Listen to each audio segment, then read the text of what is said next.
Helsa. For a long time, people have been asking me to do a series of videos dealing with the teachings of Wotan's Volk and what these particular teachings consist of. And for a while, I put it off because I had some personal things going on, and me and my wife had just moved into our new house, so there was a lot of work that was being done on that. But now everything seems to be calming down. We just had a huge storm come through. Luckily, it didn't affect our house. It didn't really affect our little area too much. Surrounding areas, it seemed like it demolished it. But besides all that, Wotan's Volk. What is Wotan's Volk? What does it consist of? And what is its purpose? I personally believe that in order to truly understand what Wotan's Volk is, it's important to discuss what Wotan's Volk isn't, and to maybe dispel some of the right out lies that have been told about it, some of the myths that people believe about it. So that's where I want to start off first, because I believe in order to get a true understanding of what something is, and in this case Wotan's Volk, it's important to wipe off and brush off all the lies that have been told about it, especially through social media, our woke society, even those people that are supposed to be amongst us, meaning the heathens. Really, the major attack comes from a lot of the heathens. This is where everything starts. This is where everything gets cloudy. So here's what I'm going to attempt to do. The first thing that must be understood about Wotan's Volk is not a white supremacist organization. It's not in any shape, form, or fashion associated with that. If we go back and we read the writings of Ron McVan, and we read the writings of David Lane, especially dealing with white supremacy, it's important that we really go back to what David Lane wrote and what he said. If you read in his books, especially the one, The Creed of Iron, which he played a huge role in that book. There's also a newer book that, well, it's not new, it's been out for several years, but it's called The Collection and Works and Writings of David Lane. You'll find out that David Lane despised white supremacy. He despised everything it stood for. Because in his words, white supremacy really had nothing to do with the preservation of folk. And from his viewpoint, the only people who were really espousing this viewpoint of white supremacy was white gangs. Gangs who would use the political realm of the whiteness and use it to recruit young, uneducated white guys or white women into their organization. He despised it because he said that, and one of my brothers, who I often love to quote, when he was asked one time if he was a white supremacist, he said basically, absolutely not. He says, I don't want to be supreme over anybody. I want to be separate. So Wotan's Volk has no connection to white supremacy. Its teachings, its organizations, any form of attachment to it. David Lane was not a white supremacist. This is something that the Zionist media portrayed on him. He never claimed it. He never adopted it. So Ron McVan definitely is not a teacher of white supremacy. He's definitely not a teacher of any form of whites ruling over people. As a matter of fact, if you go to the 88 precepts, and I believe it's precept 24, David Lane in the precepts specifically stated that it was not constructive to hate those of other races or even those of a mixed race, but a separation must be maintained for the exclusiveness of our race. He said, but one must hate with a perfect hatred all those people or practices which basically diminishes our viewpoints or our position on the advancement of the 14 words. So white supremacy, Wotan's vote, two separate things. Neither one go hand in hand. Wotan's vote was started by three people: Ron McVan, David Lane, and a female named Katia Lane. And I would like to take this moment to dispel a myth or a great lie that has been perpetrated. Katia Lane was never married to David Lane.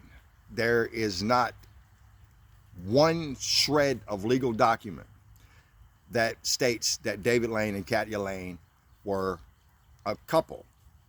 As a matter of fact, according to Ron McVan himself, he's even stated that they were never married. They did not have kids together. David Lane did not have kids with her. As a matter of fact, right after David Lane died, Katia Lane turned her back on Ron McVan, took every book he had ever written, took them, and joined up with a pathetic individual, and they have been making money off of Ron McVan's books. They have been living off of his books. If you buy any books off of any Barnes and Nobles, Amazon, anything dealing with social media, know for a fact that Ron McVan does not get a penny from those books. He hasn't in years. Some might say, what's the purpose of bringing this up? Well, it's simple, because if you equate Katia Lane with the rise of Wotan's folk, then you're doing a disservice to Wotan's folk. You're doing a disservice to Ron McVan, and you're doing a disservice to David Lane, because she turned out to be a traitor. We'll not call her an absolute race traitor, but she turned out to be a traitor, and that was something, this lie has been perpetrated for years. So now we get to the core of Wotan's vote. Wotan's vote was started by David Lane and Ron McVan. It was an attempt to introduce people, or introduce the folk, to Wotanism, to introduce the folk to our gods, our goddesses, and to try to reconnect them, to give them something to read. Therefore, through reading, they strengthen their mental, and they strengthen their resolve to better themselves, but to also connect to the gods and the goddesses.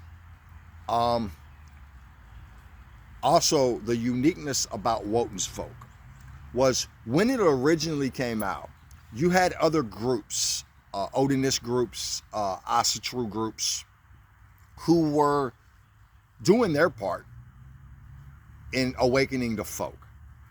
But what Ron McVan and David Lane came up with was something that could combine two major issues for us. And these two major issues was bringing the people back to the old ways, to the gods and the goddesses, and to honoring the ancestors, but also to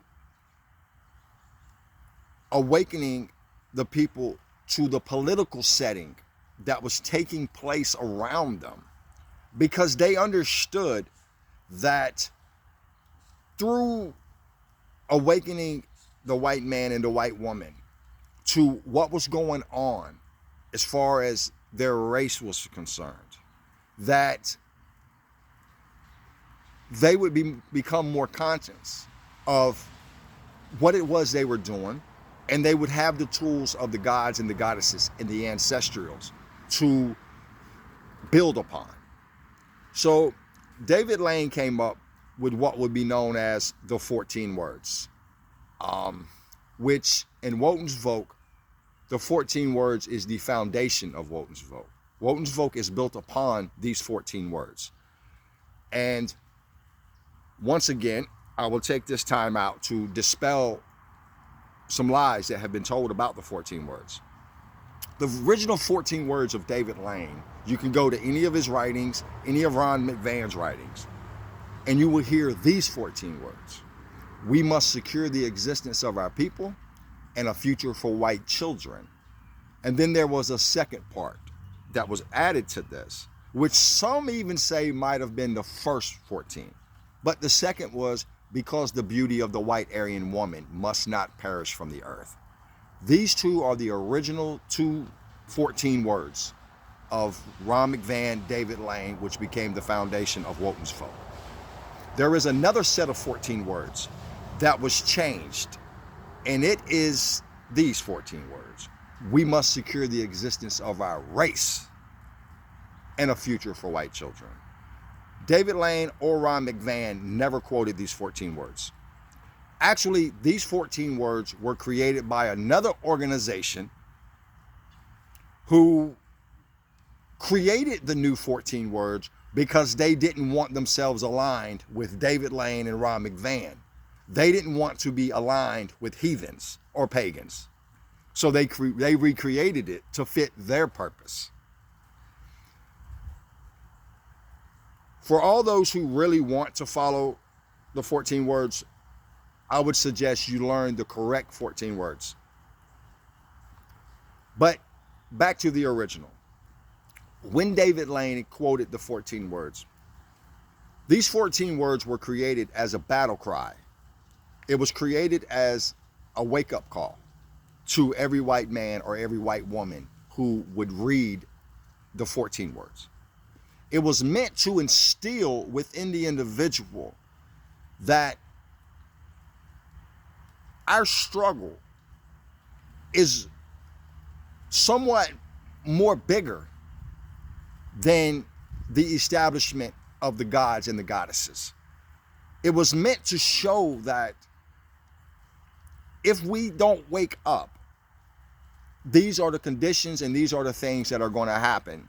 And while you're not waking up, while you're not concentrating on what they considered really major things, when you do decide to wake up, your very existence could basically be over. Some might say, well, there's nothing greater than honoring the gods and the goddesses. And I will agree with that to a certain extent. And I think Ron McVan's words answer this question, or this proposed question, greatly. He said, without no race, you have no religion. So Wotan Voc attempted to combine these two things, these two struggles together. The struggling of revitalizing and re-educating ourselves to the gods and the goddesses and to the ancestral path and to the political establishment that was attempting to re-educate the white man or the white woman to make them stay asleep, so that then while they're asleep, then the powers that be, whatever group, whatever organization they are, can continue to promote, propagate the degeneracy of our people, to re-educate our children. And we know that, as the old saying goes, the children are the future. And this is what really David Lane meant when he said that we must secure the existence of our people and a future for white children. So in order for us to have a future to hand to our children, we have to fight the powers that are attempting to eliminate them in the future or to destroy that next generation. So this is what Wotan's Volk attempted to do, and it did a very good job. Another thing about Wotan's Volk was when Wotan's Volk first started, hardly no organizations would align with Wotan's Volk. They believed they were too extreme. They believed that they were nothing more than white supremacists who were taking their religion and trying to incorporate their little white supremacy teachings in it and all that. And as the New Age says, they'll be haters of everything. And then a lot of people thought that Wotan's Volk would be something that would just disappear. The problem they had with that particular thought process was that a lot of men and women in prison were looking for these groups, Asatru groups, Odinist groups, to teach them, to like give them stuff that they could educate themselves on. And I'm gonna be honest, a lot of these organizations wouldn't even touch us. Nothing, they wouldn't have nothing to do with us. And there was two men that would. There was two men who took the time out to reach out to prisoners. And this was Ron McVan and David Lane through his writings. They started sending literature up into the prison system, originally through what was known as Focus 14. These were pamphlets, weekly, monthly writings that either Ron McVan or David Lane would write. And we began to get those. We would copy them, pass them out. And before you knew it, men and women, especially those who were incarcerated, began to adopt these teachings and begin to adopt these ways. And for many people, it helped them get off drugs. It helped them build relationships with their family. It helped them to understand the plight of their folk or their race, their people. And they began to get involved.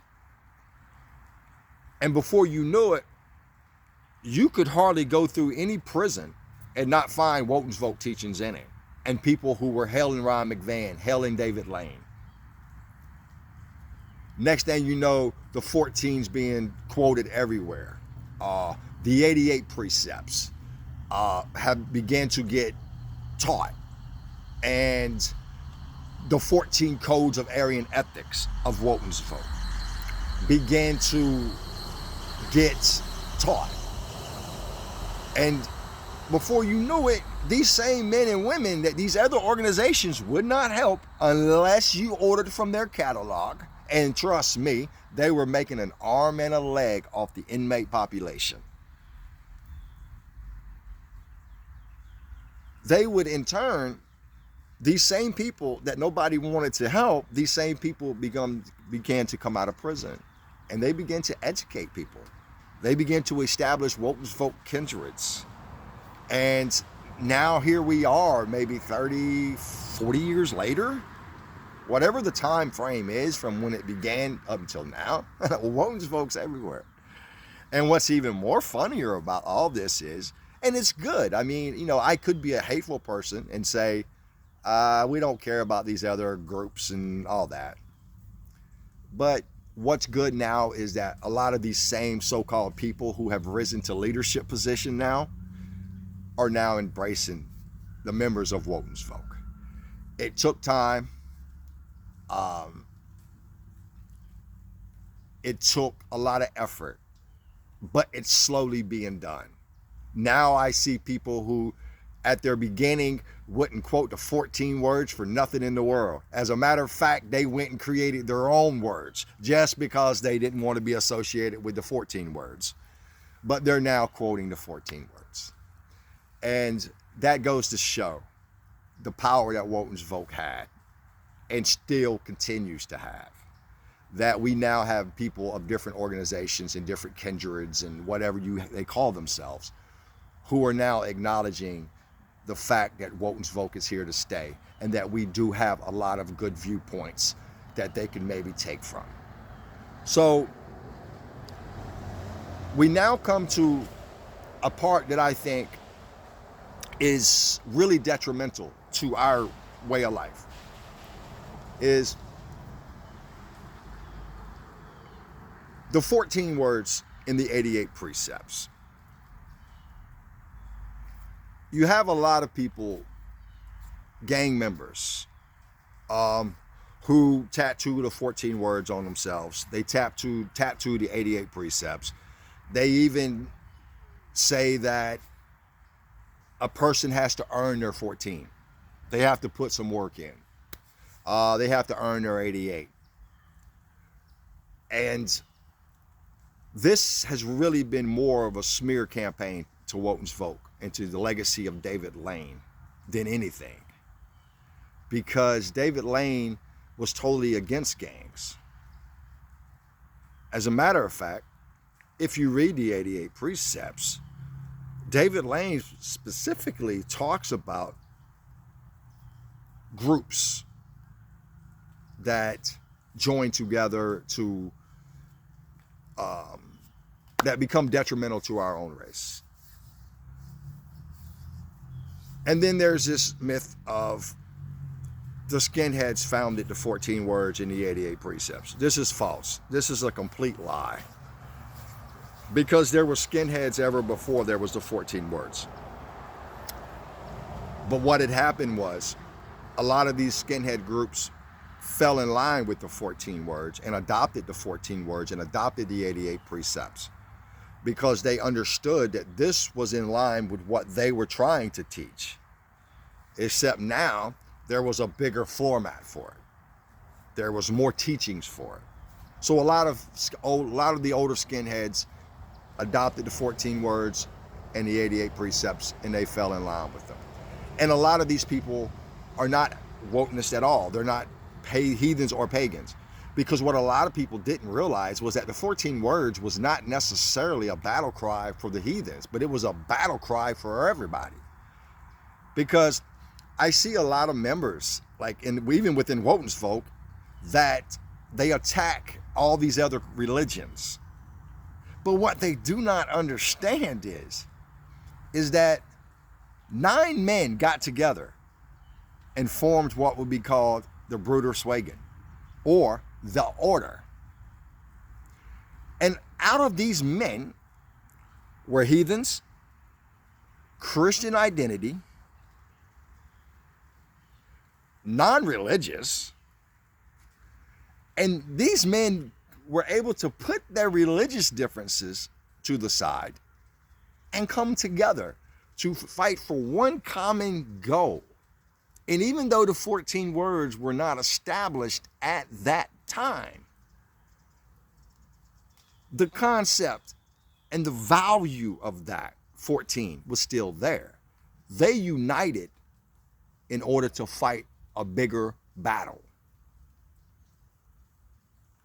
So when we start like separating and attacking each groups and all that, you have to understand Ron McVan and David Lane worked with all kind of organizations and all kind of groups because they seen the bigger picture. Even though their foundation was the gods and the goddesses, but they seen a bigger picture. So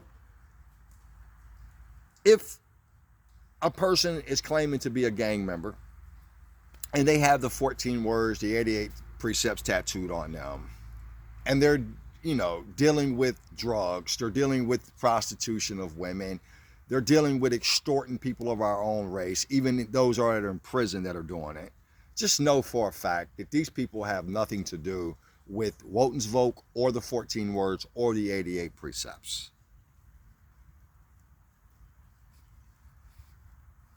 I don't want to keep you long because this is going to be a very long series.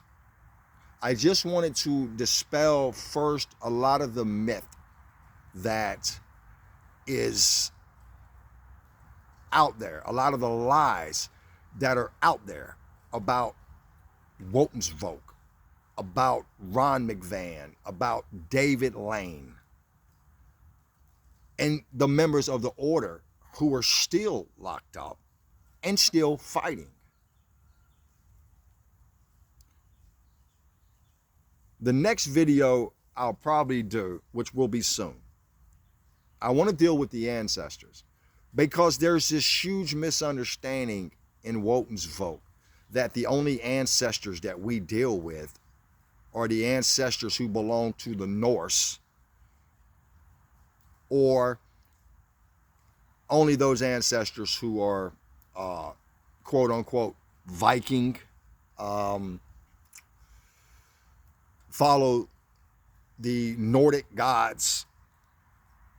Wotan's vote was much, much broader than just that particular area in that particular time. So my next video, I want to deal with the ancestral part of that. As always, I leave you with this. Hold the heathen hammer high. Hail Wotan's vote. Hail Ron McVan. Hail David Lane. Hail all the members of the order. And hail all the members of Wotan's vote. And as always, fuck their world. We're building our own. Hell so.